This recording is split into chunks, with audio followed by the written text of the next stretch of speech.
Hey everyone, welcome back to Rooster's weekly video update. This week, London is officially in Tier 2 lockdown as the three-tiered system for the whole of England kicks in. The Transport Secretary, Grant Shapps, has discussed plans to introduce a new test and release regime to reduce the self-isolation periods. At yesterday's ABTA travel convention, he insisted a huge amount of work has been taking place behind the scenes to help speed up the return of overseas travel. According to speakers at the same conference, there's a 50% chance that next summer's peak holiday season will also be severely disrupted, unfortunately, even if a vaccine is ready by early next year. Holidaymakers continue to flex to fit to overseas destinations as they become available without the need to quarantine on return. Data from comparison site icelolly.com shows ongoing interest in last-minute trips. London hoteliers have warned of the devastating impact that any new shutdown restrictions like Saturdays would have as concerns grow that the city could currently be classed as high risk. Wales has banned parts of England, Scotland, and Northern Ireland from visiting the country, with the coronavirus pandemic enforcing an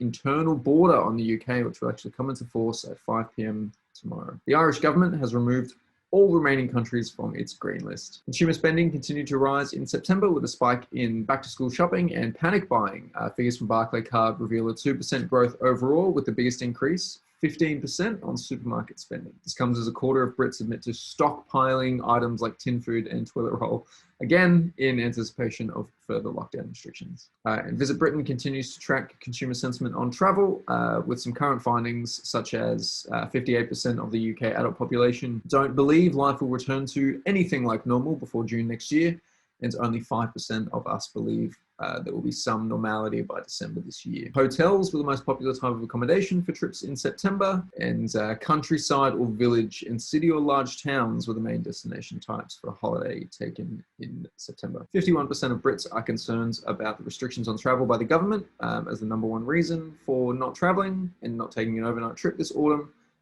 Concerns about catching coronavirus are the second most important reason, as you would expect. Over in social, Facebook has finally cracked down on some very controversial pieces of content that do the rounds. So they're cracking down on anti-vaccination information, and they're banning Holocaust denial. So any posts, ads, anything like that that like to pretend that vaccines aren't effective and or the Holocaust didn't happen are now permanently gone. The new messenger has also rolled out.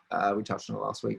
Pretty similar. Twitter has also put out an infographic on the way that people's tweeting behavior has changed over the last 6 months, and surprise, surprise, we're all feeling a lot more emotional. WordPress has also announced new functionality that will help break up your blogs into Twitter threads if you are interested.